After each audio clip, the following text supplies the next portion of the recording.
Good evening, everybody. My name is Sharon Sanders. I'm and it's an honor to be here tonight hosting this forum. We are to the candidates for coming tonight, and we have very special moderator Dan Whisenhunt from Decaturish, and also the South partnering to host this in this location. We're also very happy to be partnering with several organizations. We have DeKalb Citizens here for on behalf of them. From the Rock Bridge Coalition, we have Lance Hammons as well. DeKalb United, we have Claudette. Thank you very much. And we also have from 100 Black Men of DeKalb County, President Levitt is here. And I don't know if you want to say any words or just wave. All right, he's just waving tonight. And we also are partnering with additional community partners, our 100 Black Women Decatur DeKalb chapter, NAACP of DeKalb, Junior League of DeKalb County, and the DeKalb section of NCNW. We also have two folks in front here timing. We have Debbie Poe from Leadership DeKalb. Assisting her is Cole Smith.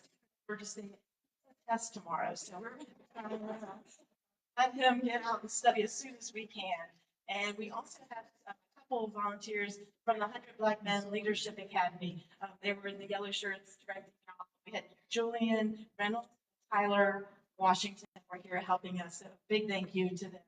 And then with that, we're just going to focus on your phones. We are live streaming it on Facebook, on Leadership DeKalb's Facebook. We're also recording it on Zoom as a backup.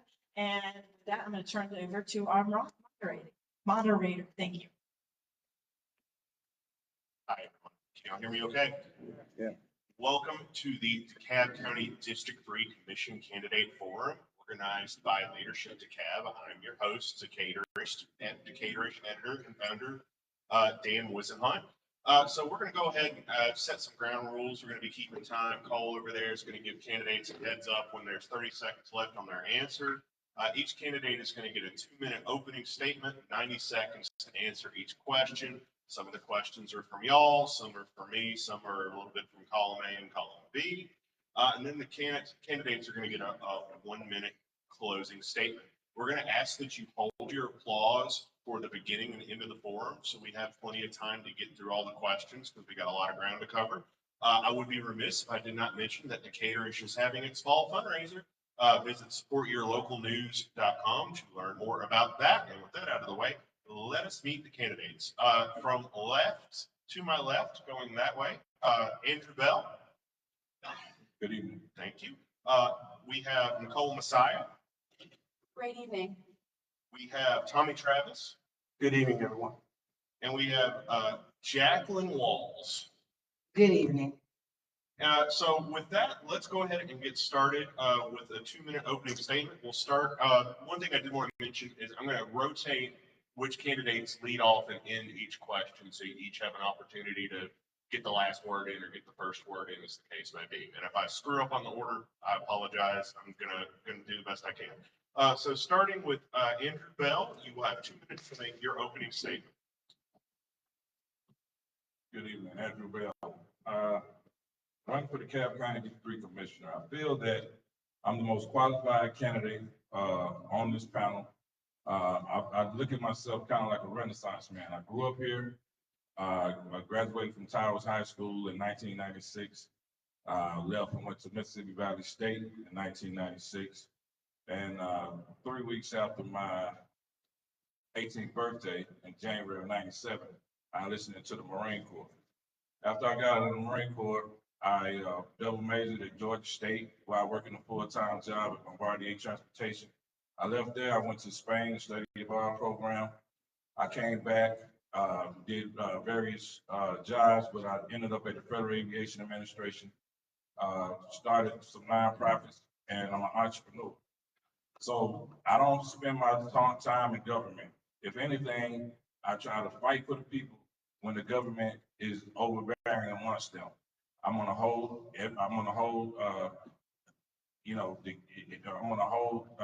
excuse me, I'm gonna be transparent, while holding the government accountable when you elect me. Thank you. Thank you. Next, we have Nicole Massiah.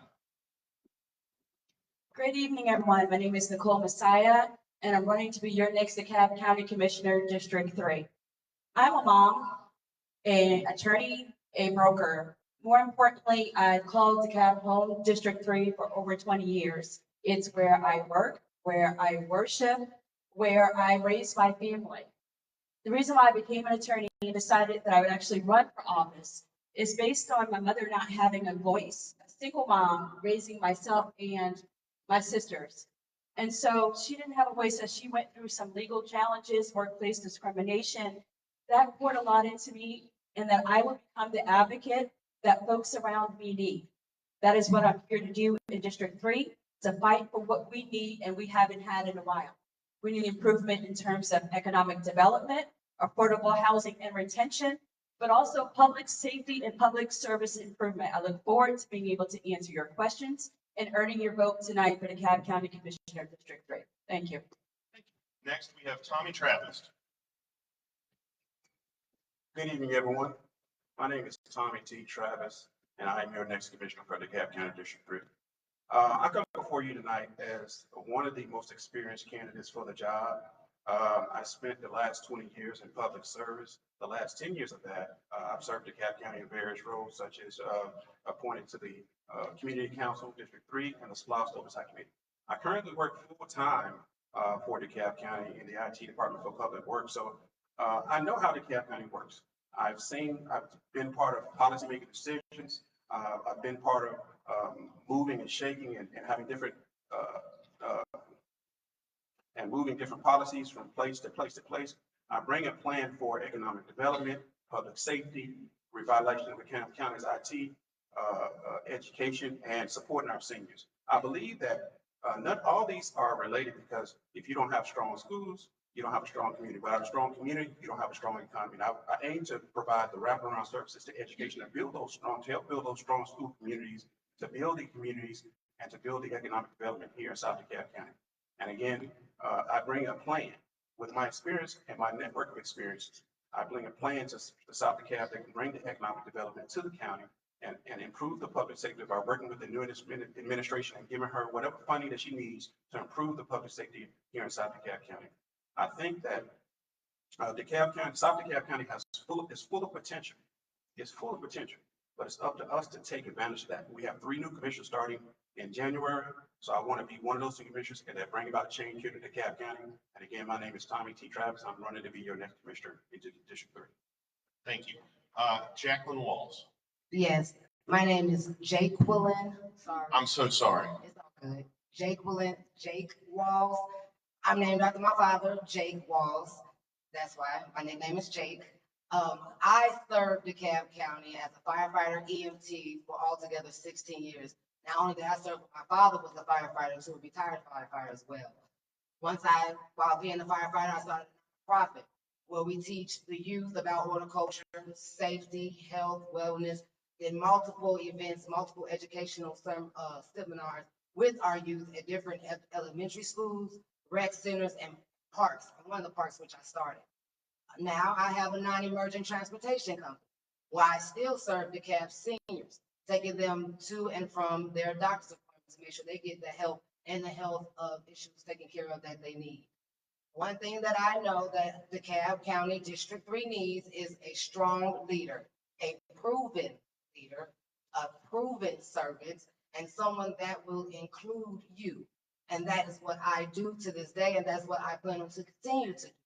Some of the priorities that I feel that are needed within District 3 is code compliance, affordable housing, not only for seniors, but also our veterans, public safety, infrastructure, as well as, and housing, affordable housing. What DeKalb District 3 is, they have a great and strong foundation, but what we need is someone that's forward thinking and someone that will include you in those thoughts, that will include you in that plan, that so that we could be inclusive and we could build a strong, safe, respected community that we all could thrive in together as a community. Elect Jake, November 5th. Thank you so much. And I do apologize for messing up your name. No worries. Jake, it's fine.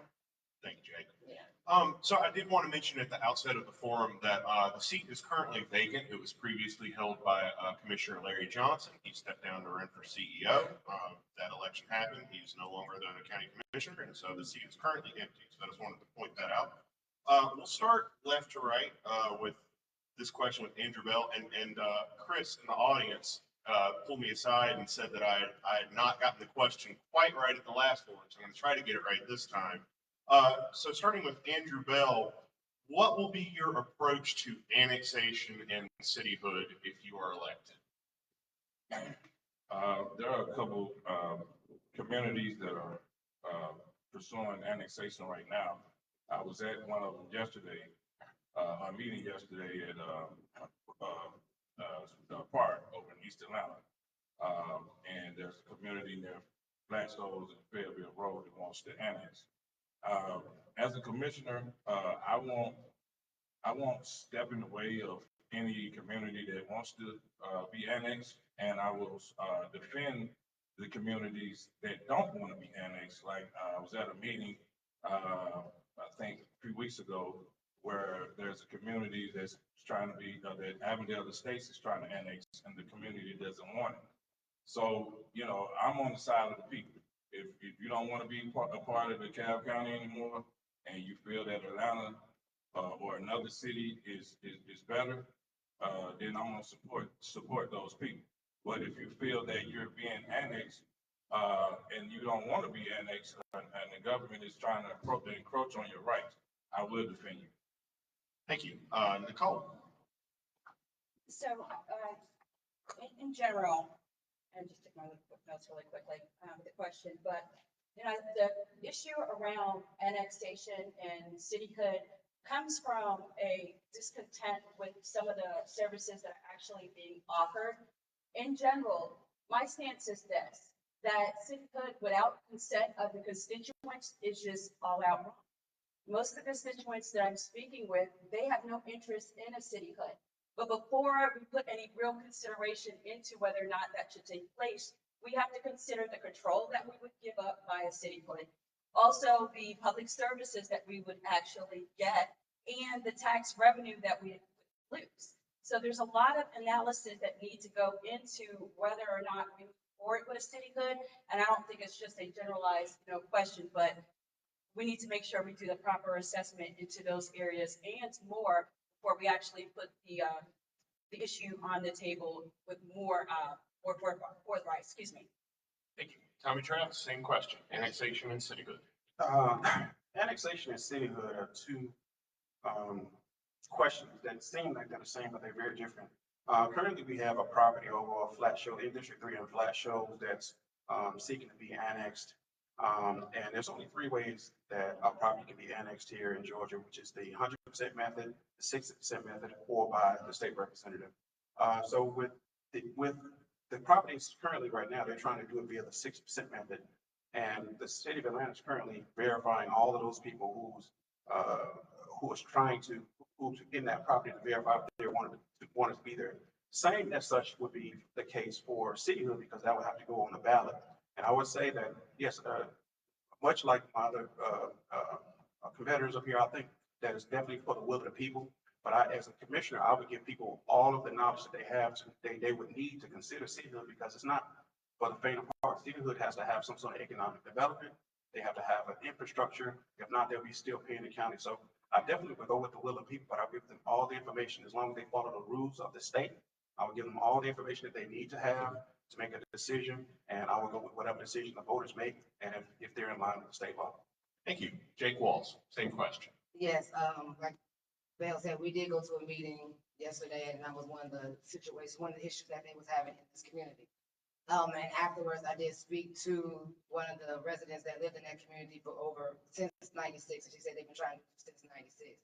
And that's something that they really don't want to do. They really want to continue to stay with DeKalb because they don't want to have the extra overlay with Atlanta and DeKalb. Sorry about that, Atlanta and DeKalb. And I can understand how she feels about that, because she's been in that community for over 30-something years, and she wants to continue to be with her community. So I stand with the people of that community, especially the ones that have longevity in that area or that have been there in those communities for a long time. one thing that I feel is if we have better services, you actually probably wouldn't want to annex. So let's focus on getting better services to those people so that you don't want to leave.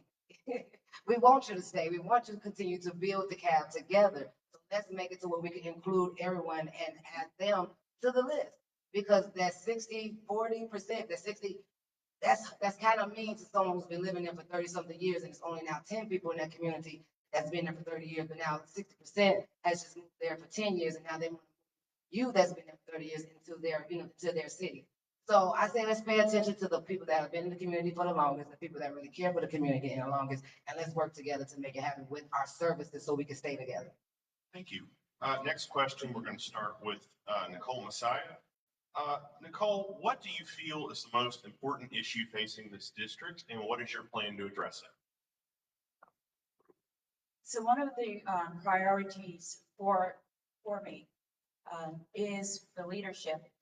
And I say that specifically, well, the reality of it is we have 5 or 6 issues, but it starts with the leadership. And so if we don't have the leadership and the infrastructure in place when it comes to our public services, then in our government, then none of the other efforts are really going to matter, and they're not going to manifest in the way that we need them to.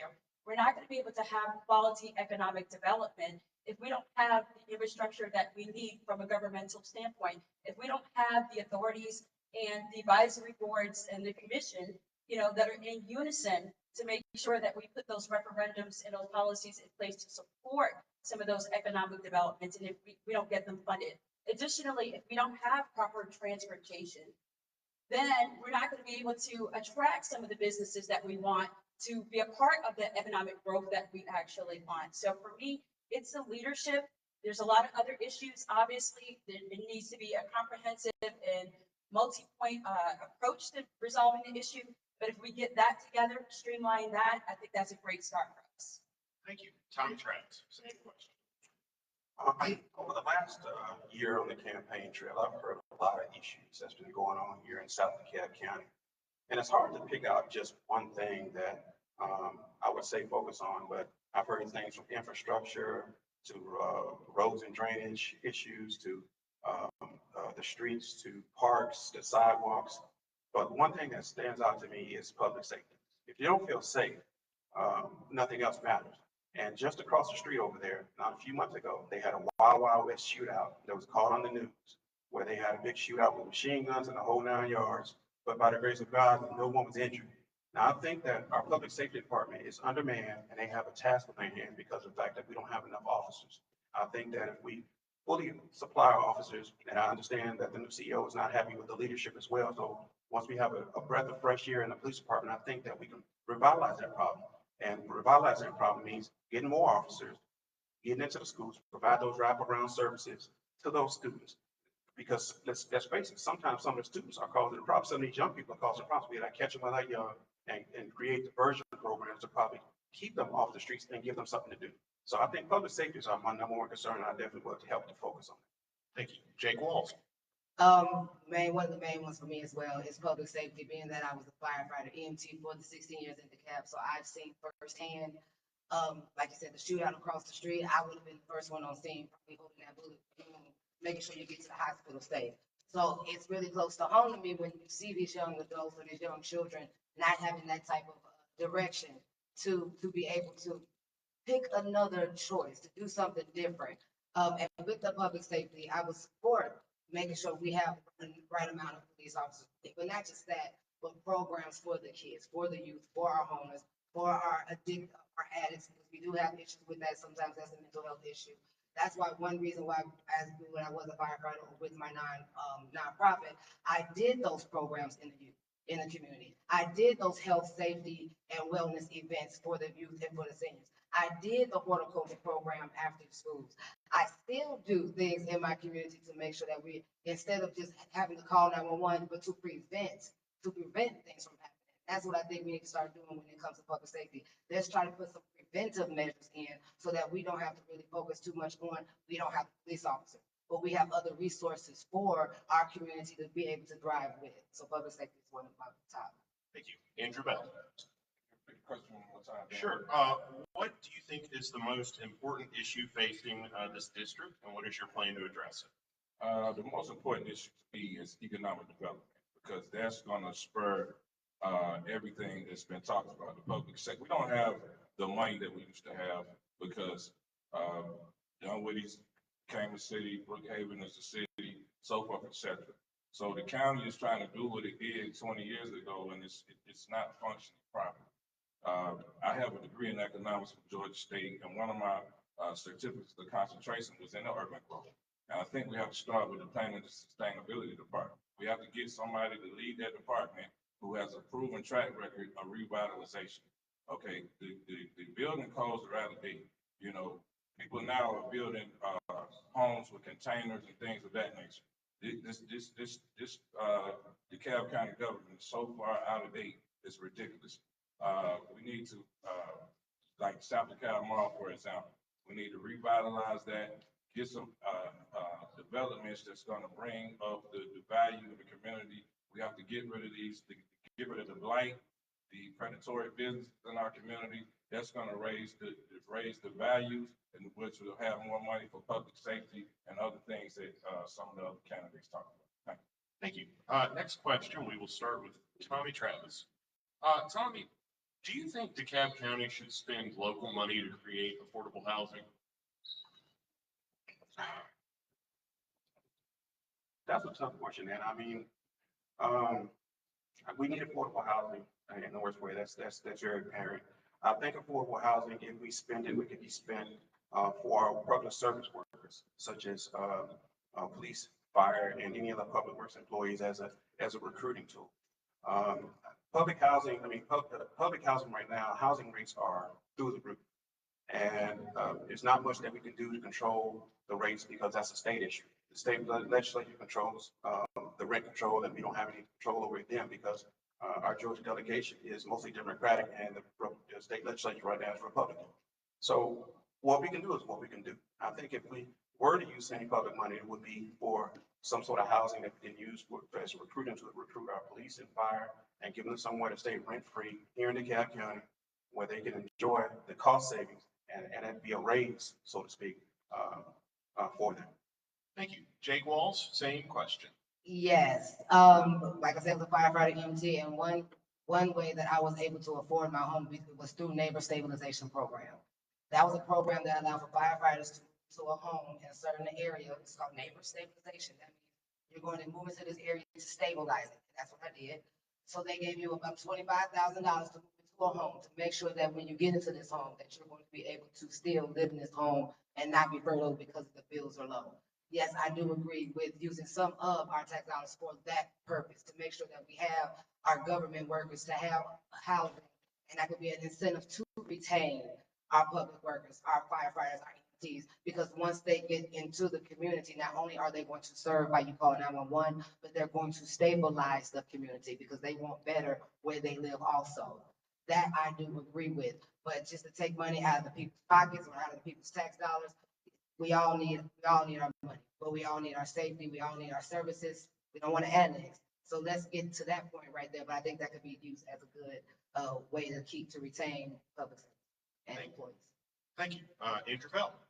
The answer to that is the government's role is not to, build houses.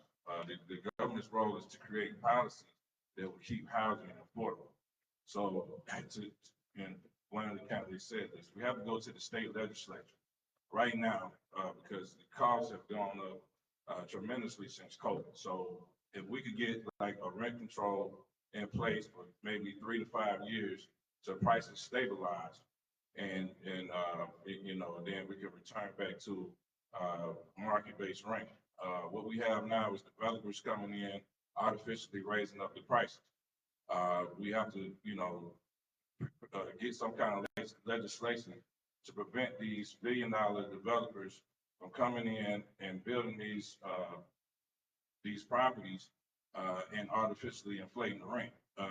And also, I think a lot of what would happen is during COVID, we were giving money to landlords, and it was over the market rate. And so when the market rate is $1,000 and you give a landlord $2,000, well, everybody else is gonna raise their rent to $2,000. So we have to create policies to lower the cost of living, not just give away money. Thank you. Nicole Massiah. Yes, I do think that we should spend local money in order to support affordable housing for our residents. It's our responsibility to make sure that the well-being of the citizens in and around DeKalb County and our district are taken care of. Point blank and period. But how we spend that money is through programs that support affordable housing measures, is to be able to ensure that seniors can retain their homes. It's also to make sure that we can have young folk that will come back and be able to come back with their family and be able to afford a home. So you provide programs and opportunities for people to be able to afford homes, to live and stay in their homes, to revitalize and repair their homes. But yes, we spend the money because we have to make sure that we limit the unhoused individuals that we have in and around our county. If we don't do that, then we have a surplus of folks that are unhoused. We have that presently now.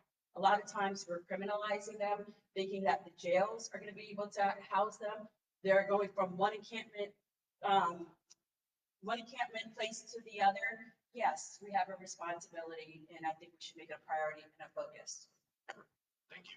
We'll start this question with Jake Walls. Jake Walls, what will you do to ensure transparency and accountability in your office if you were elected? One thing I always speak on is meetings, meetings, meetings. Getting out there to the community and talking to the community. Not just any meetings, but having community meetings. Come to your community meetings. Having the town hall meetings.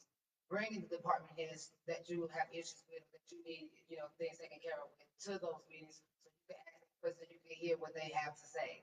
Also, make sure I have a relationship with the other commissioners as well as the Lorraine Crocker Johnson, to allow for her to come one or two of the meetings that she could come to, so that she could understand what we need in the community. I will be transparent not only with that, but also newsletters, podcasts, whichever way to get the information out to the community, we will get it out, because I am that transparent person. I can't help you unless you tell me what the pain is. I can't do anything until you tell me what the issue is. So I have to listen to you. I have to hear the problem, and then we have to come up with a solution. And then once we come up with a solution together, I'll share it with you. Or you can share it with your neighbor, or we can share it together. Either way it go, you're gonna get the information. Thank you. Andrew Bell. Well, I'm not part of the movers and shakers like somebody said earlier. I'm bringing integrity. I have a lawsuit against DeKalb County right now in federal court. So I'm not part of this game.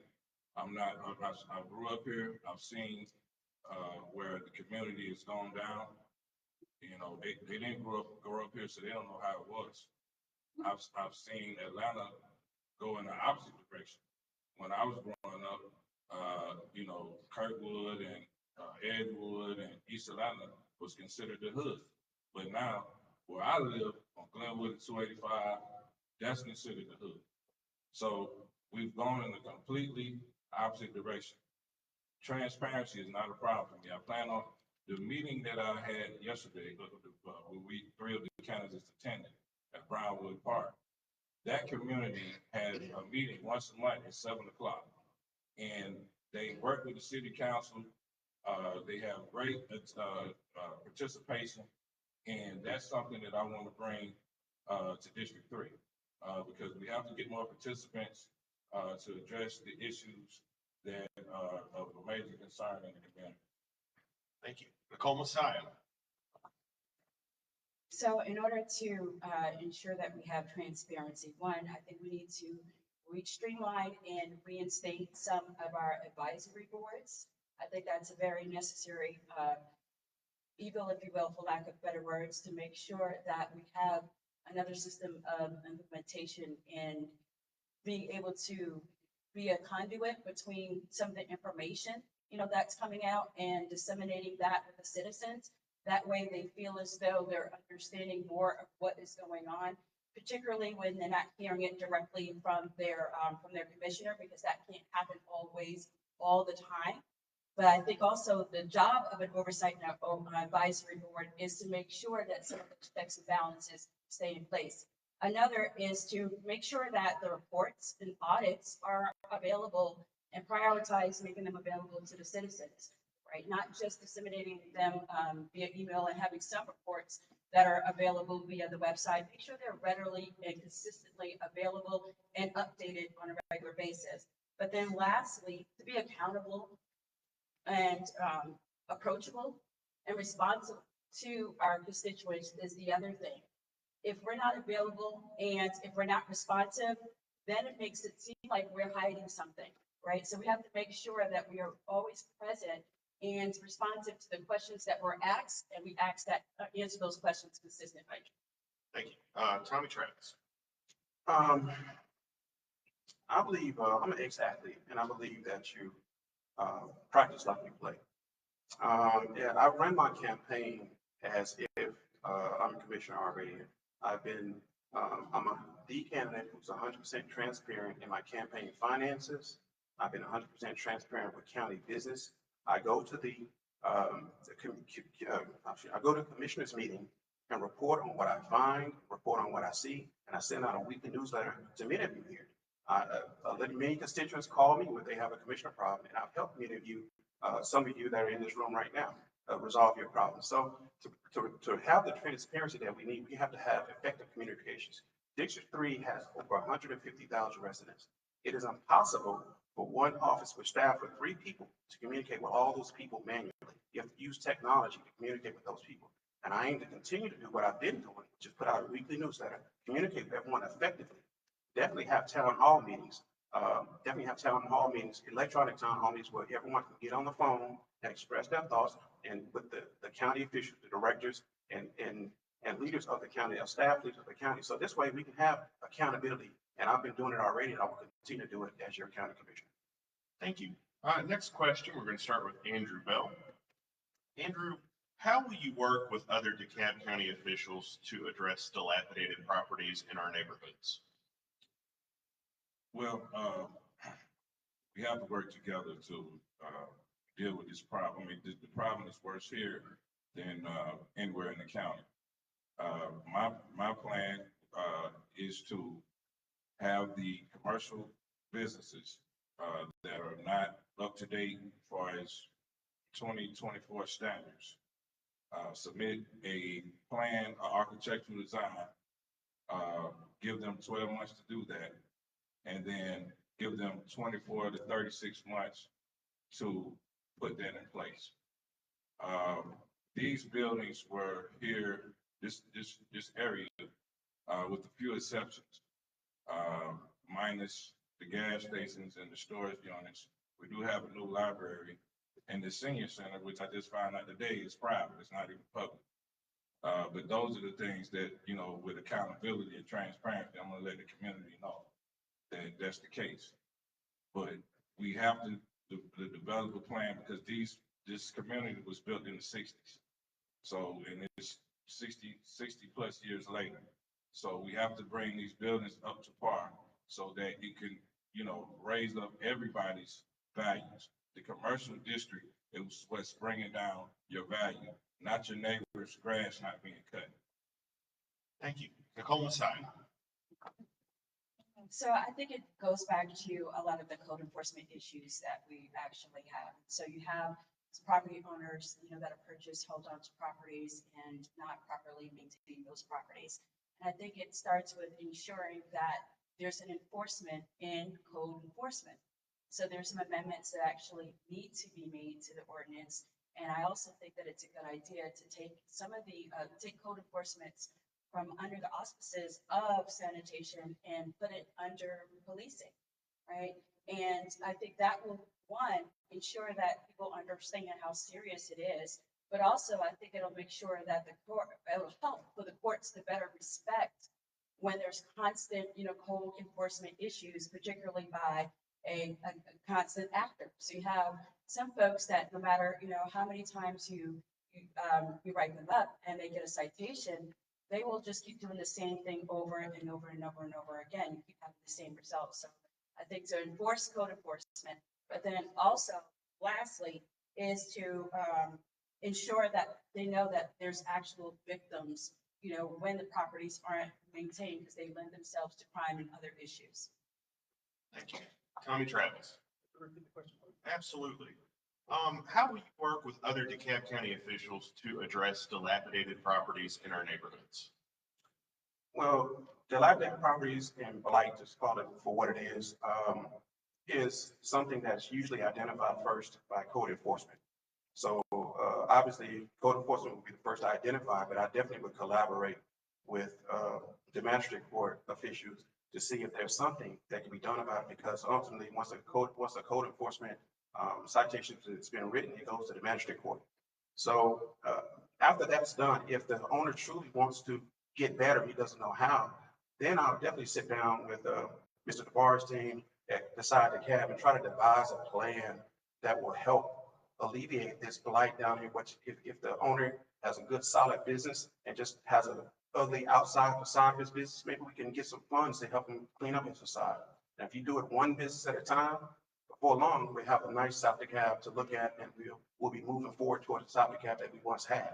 So it's not an overnight thing. I can't guarantee you instant results, but I guarantee you that I will be working on it. It will be on my mind. You can communicate with me any given time about any given property. I have a phone. Most of you have my phone number. I will answer it. We can talk about it. We'll get it done. Thank you. Jake Walls. One thing I've noticed coming from other meetings that the codes haven't been updated since the 90s. So we might need to start with that. Let's update the codes. Then once we update the codes, let's look at the houses that we're talking about or the businesses that we're talking about and find the owners. That's the issue right there. Sometimes we can't find the owners, especially in private residence in those communities. And when the community around those houses can't find it, usually they end up having squatters in those homes or someone else that comes to those homes. So once we bring the codes up to date, let's find the owners. Now let's find the owners. The owners, honestly, like I said, sometimes they just get a slap on the wrist when it comes to the fine. And like these owners own multiple homes, multiple investment properties. So just giving them a slap on the wrist is not really going to mess up anything with their pockets. So we have to get the judges to understand that we need these investors to take the responsibility of their homes. And if they don't, then they need to pay the price, not just the same amount of price as a regular home, but pay that price. And then allow for PD and code enforcers to really get into the community and make sure we stand by what we decide to do with those homes. We got to stand firm with it so we can build our communities. Like I said, I'm always gonna say together, so we can build our community together. Because if you don't, your neighbor that you don't want is going to end up being in that house, and then you're going to have a whole nother issue that you have to work with. So, Thank you. Next question, we're going to start with Nicole Massiah. Nicole, if you were elected, would you vote to reduce the millage rate to lower taxes for property owners? I would vote to reduce the property tax rate for certain property owners, specifically seniors.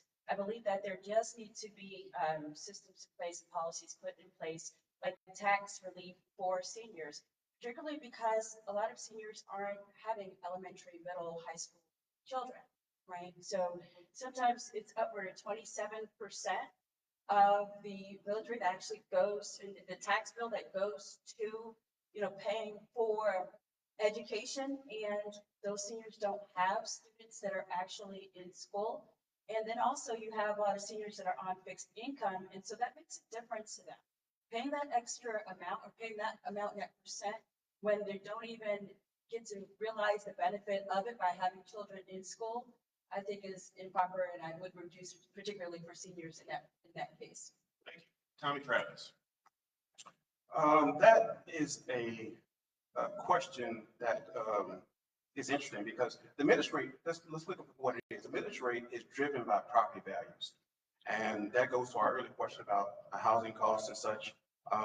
And once housing costs go up, the tax assessor, as our tax commissioner back there would tell us, the tax assessor raises the tax rate and raises the taxes on a home and per the millage rate that is voted on by the DeKalb County Commissioner. But let's face it, a third of your tax bill in unincorporated DeKalb County comes from the DeKalb County School Board, and we don't have no say-so in that. I definitely would collaborate with the DeKalb County School Board and get that part that's for senior citizens that are raised. They're paying for children, that they're paying for the school system, and they don't have children in there. Talking to Ms. Candler earlier, if you make too much money as a senior citizen, that is not abated for you. You still have to pay for that. And I think that that's wrong. I definitely would work with the DeKalb County School Board to try to get that abated. We don't have a vote in it, but I definitely will work my hardest to get it. And as far as decreasing the millage rate in DeKalb County, that goes back to, again, the corporations buying the house and inflating the prices and raising our property values, and the millage rate goes up accordingly. So I think that it's a round robin type of problem that we definitely have to approach. I would vote to decrease the millage rate in a minute once property values are made right and we're not getting overbought out by corporations. Thank you. Jake Walls. I'm a person that likes to take care of my neighbor. That's just me always, period. For some, I do agree that the tax should go down. Seniors, I think once you put your work in, your tax should go down, especially if you've been living in your house for such a long time. My mom was a senior. I pray that I could be a senior one day. I really do. Veterans, once you put your time into this country and the things that you've done to serve this country, I feel that yes, you shouldn't have certain taxes that you have to pay because you did that. You protected us. And also government employees who are retired, who stayed in their community, who worked in their community. I believe some of them should have their taxes reduced once they get to that point. Me personally, I'm I have my mind, I have my strength. I don't mind paying my part of the taxes. I don't even mind bringing my taxes up just so you can have your taxes to be reduced because I know I have the strength to take it on my back. But I do agree that some of people's taxes do need to go down because like I said, I pray to be a senior one day. I don't mind putting the work in right now to make sure that I can have those same benefits when I do become that, when I do get to that age, to that stage in life. I'm not gonna say age, that stage. Thank you. Andrew Bell. Yes, of course. I want to get the taxes as low as possible, but I'm not going to double talk. I'm not going to say, hey, we got to pay for this, pay for that, and then, we got to reduce taxes at the same time. Where's the money going to come from? But there is a misnomer that, you can't go to the tax commissioner's office, seniors or veterans, and get certain reductions. I've done it myself as a disabled veteran. Okay, my taxes were reduced tremendously. What the problem is, a lot of people don't know. And then what I would try to change is I think you have to do it in January before the end of the month. So I would try to make it a 12-month process where you can go in at any time and have those taxes removed because some people don't know, and then 11 more months or 12 months passes and you forget to go back down there, and then it's a hamster wheel. But yes, we have to pay for these services. The county is different than it used to be. It's just like they want another animal shelter that they want the county to pay for, but they're not asking Dunwoody or Brookhaven or any of these other new cities to pay for it. They just want the county to pay for it. We have to be smarter with our money. Thank you. Tommy Travis, you're leading off the next question, and since you did mention schools, I figured we'd go with this one. If you were elected, how will you work with DeKalb County Schools to serve your district? Thank you. I will work very diligently. I think that schools, education is the foundation. Good education is the foundation of any community. Many of you may already know that I have a background where I served on the executive committee for Georgia PTA District 11.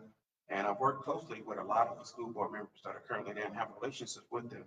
And I think that strengthening our schools by providing wraparound services outside of the classroom will help us tremendously. I said this in a conversation before that stronger schools equal stronger community. A stronger community builds a stronger economy. I think that it's critical that our children in these lesser performing schools have the services to give them a better quality of life, so this way they can be free to learn.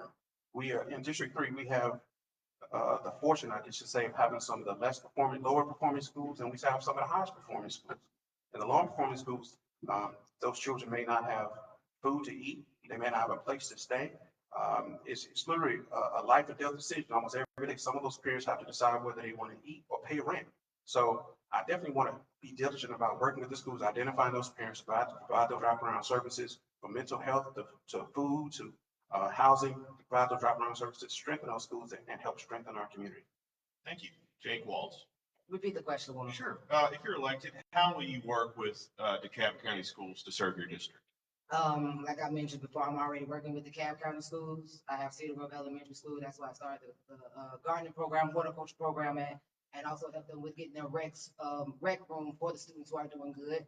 I have the gardening program also at Exchange Rec Park, and I also have another program at Fort Creek Mountain Park. Also started multiple events, helping the youth with, like I said, safe, healthy, and wellness, just educating on them on their self-esteem, mental health, and also just understand the responsibility of oneself. So the way I could collaborate with more schools is by putting more programs into even more schools. Now we have elementary schools having sports. I think that is a beautiful thing. That should have always been there. I think more elementary schools should have free sports for our youth so that they could get, so the parents, not only the youth, but the parents could see their kids and be a part of their kids performing and become that family net that we need. So we need more programs in our schools that will allow for, even if it's on the weekend, we open it up, even if it's in the summertime, we open it up.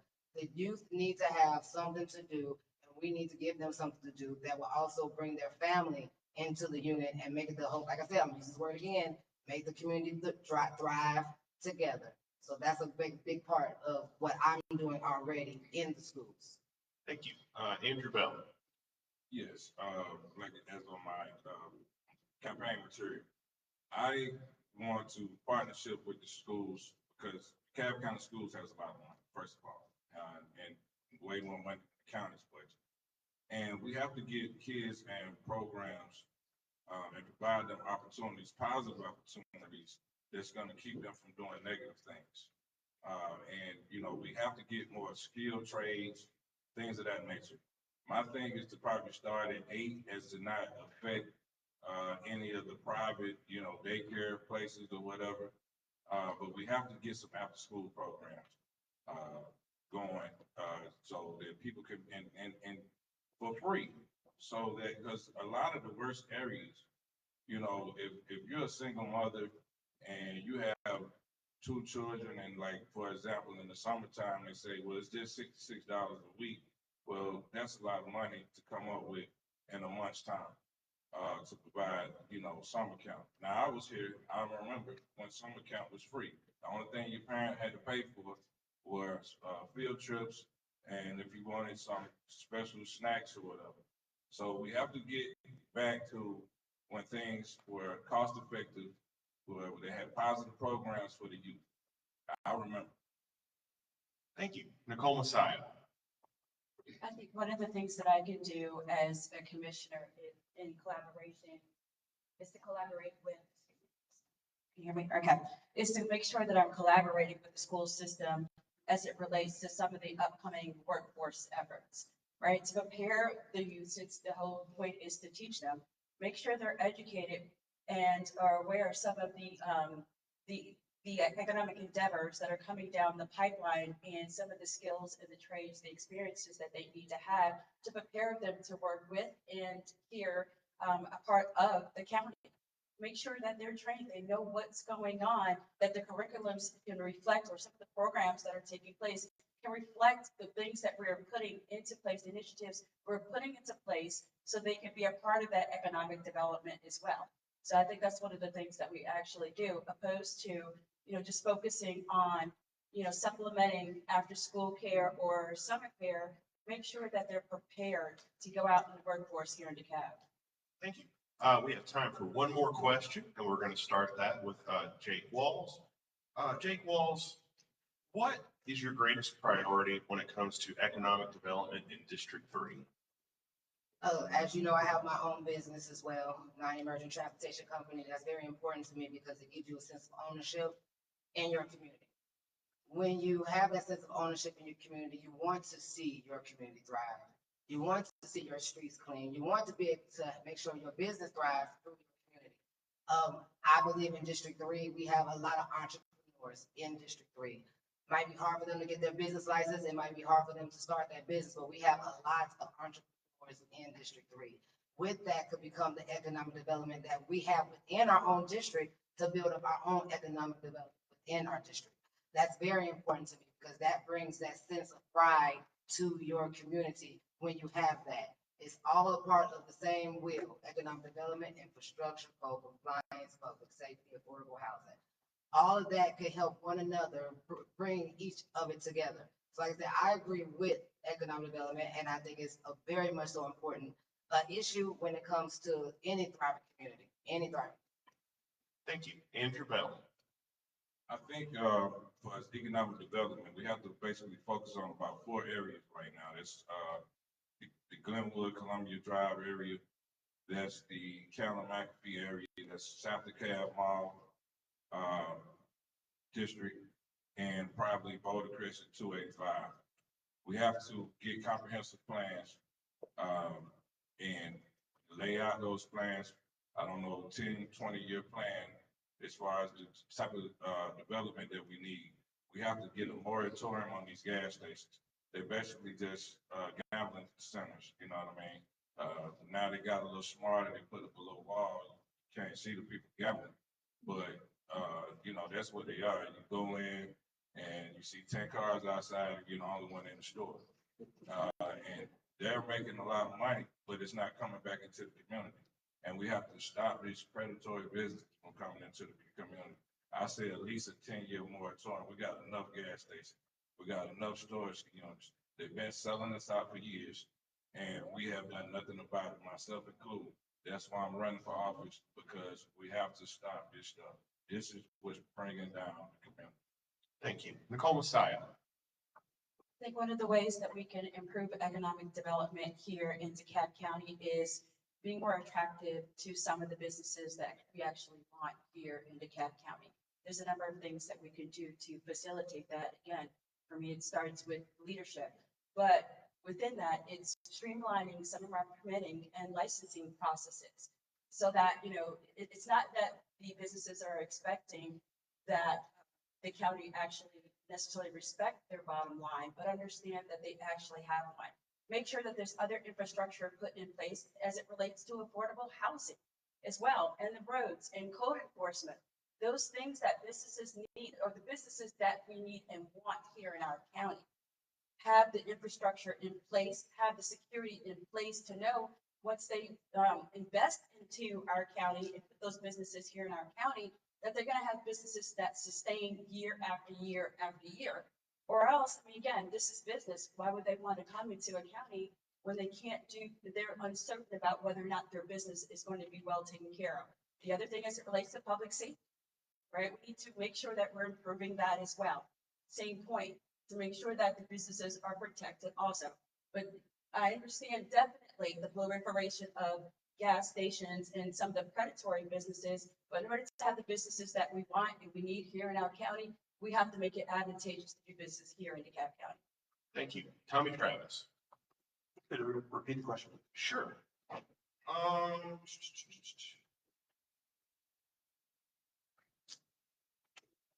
What is your greatest priority when it comes to economic development in District 3?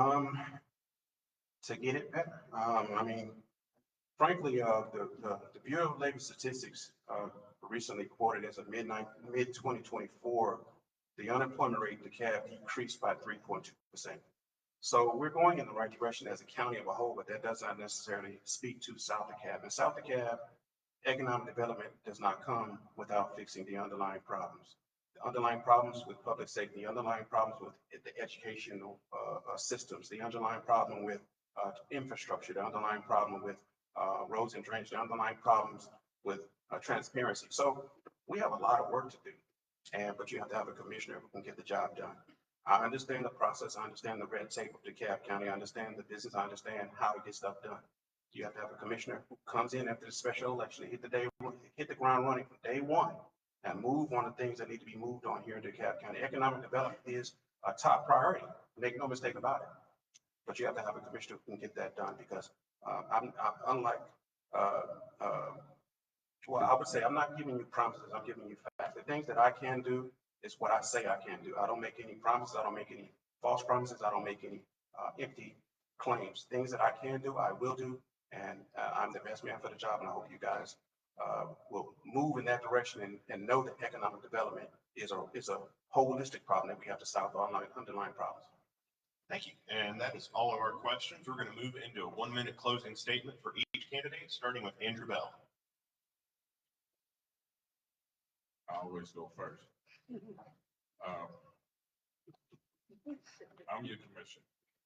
If you want word salad, if you want people that's been in the government messing things up, don't vote for me. You know, I'm your guy that's gonna tell you the truth. I'm gonna be at the meeting supporting you. This money's coming out of my own pocket. This year, I think I got $150 from donations. So this ain't something I'm doing just willy-nilly. I'm losing money. So, you know, this is not a game for me. I grew up here. I've seen the community go down, and I want to fix it. Put me in office. Thank you. Thank you. Nicole Massiah. By far, I'm the most qualified candidate here in terms of relevant experience that you need as a commissioner from day one. And it's important because there is no training wheels on this position. After the special election take place, we have to swear in, ready to go. We don't have time to play games and try to figure it out at that point. The most qualified, and I care. I've been committed to service day in, day out. Started out as a teenage mom, and yes, I'm fortunate now to be able to say I swore into the U.S. Supreme Court. But that came with hard work, dedication, and commitment to my constituents, to my clients, and the folks that I get the benefit and the privilege of representing day in, day out. I'm committed to doing that for DeKalb. That's exactly why I'm here. I hope to have earned your vote, and I thank you so much for your time. Thank you. Tommy Travis. I am the most qualified person for this job. Why? Because I have the years of experience working with DeKalb County. Why? Because I know how to, I've had hand and experience with the policy making decision for DeKalb County. Why? Because I have a plan and I have the tools and the resources to get it done. This was a grassroots campaign that started out a year ago without little or no support. Through the efforts of many of you in this audience, I've had donations, and many have included me and blessed me with the resources to continue to this point. Up to this point, I've had endorsements from, I'm the only candidate who's endorsed by the DeKalb County firefighters. I'm the only candidate who's endorsed by the Atlanta North Georgia Labor Council, and I'm the only candidate that's endorsed by the Teamsters Local 728. So with the endorsement of those organizations and those of you out there, and I'm out in the community every day, you can find me every day. So please look for me, and my website is Tommy T for District 3. Thank you. Lastly, Jake Walls. Yes, I have served DeKalb County. I'm still serving DeKalb County. I want to continue to serve DeKalb County. I don't really care to sleep and to just, oh, let's just sleep on the matter and let's not pay attention to what's going on. I'm ready to be that forward-thinking voice for District 3. I'm ready to be the person that's going to be that leader, because it's proven that I'm already a leader. It's proven that I'm already a servant, because that's how my heart is. That's what my heart is automatically. And it's proven that I will include you. You need a forward-thinking leader. You need someone that's going to make sure that this community not only builds on a strong foundation, but continues to build to make sure that we have a proud, safe, thriving community that we will be proud to call home. And if you want that, you should elect Jake, because Jake will get the job done. That's what Jake do.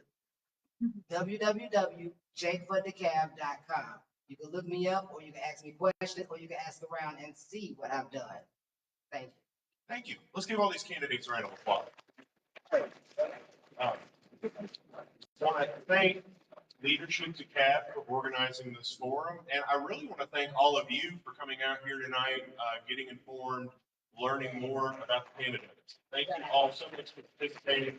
I want DeKalb County to have a real deep bench of really qualified elected officials, because these are the people we are sending out in the world.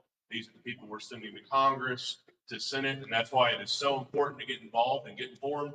Please remember, early voting starts October 15th. If you want coverage of this forum in our Q&A, please visit DecaturishVotes.com. And that's all I have. We good? All right. Good night, everybody.